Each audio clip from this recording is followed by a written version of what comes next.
mo pa rin maging mabuting tao kahit sa kabila ng panginginsulto at panghuhusga ng iba. Hindi ka bawasan ng pagkatao mo ang paglayo sa mga taong hindi ka na komportable.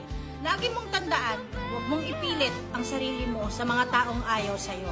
Napaka-importante na makilala yung sarili nyo kaysa makilala yung ibang tao.